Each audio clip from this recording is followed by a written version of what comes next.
बिस्मिल्लाहिर्रहमानिर्रहीम नहमदुहु व नुसल्ली अला रसूलिहिल करीम।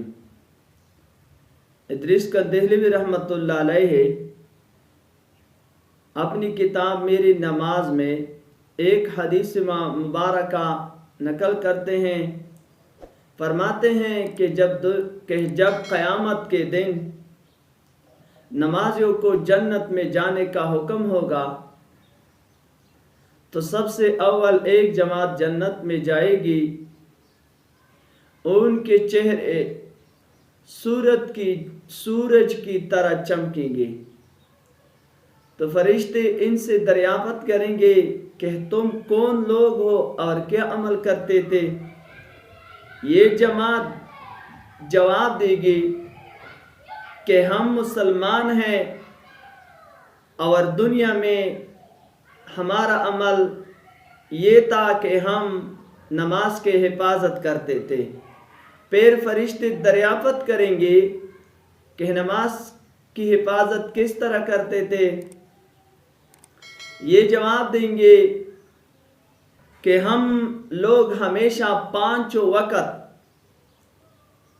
अजान से पहले ही आकर मस्जिद में बैठ जाते थे।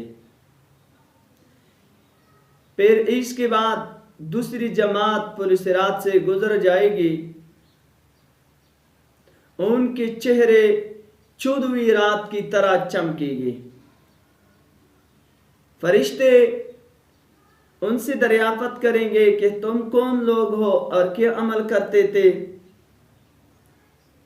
ये जमात जवाब देगी कि हम मुसलमान हैं और दुनिया में हमारा अमल ये था कि हम नमाज की हिफाजत करते थे। फिर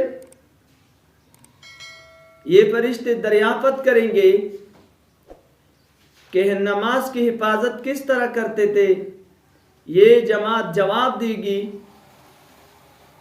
कि हम आज़ान से पहले उज़ू करके फिर नमाज के इंतज़ार में बैठ जाते और जब अजान की आवाज़ सुनते फौरन मस्जिद की तरफ चले जाते और नमाज पढ़ते। फिर तीसरी जमात जन्नत में जाएगी। उनकी चेहरे भी सितारों की तरह चमकेंगे। फरिश्ते उनसे भी यही सवाल करेंगे कि तुम कौन लोग हो और क्या अमल करते थे।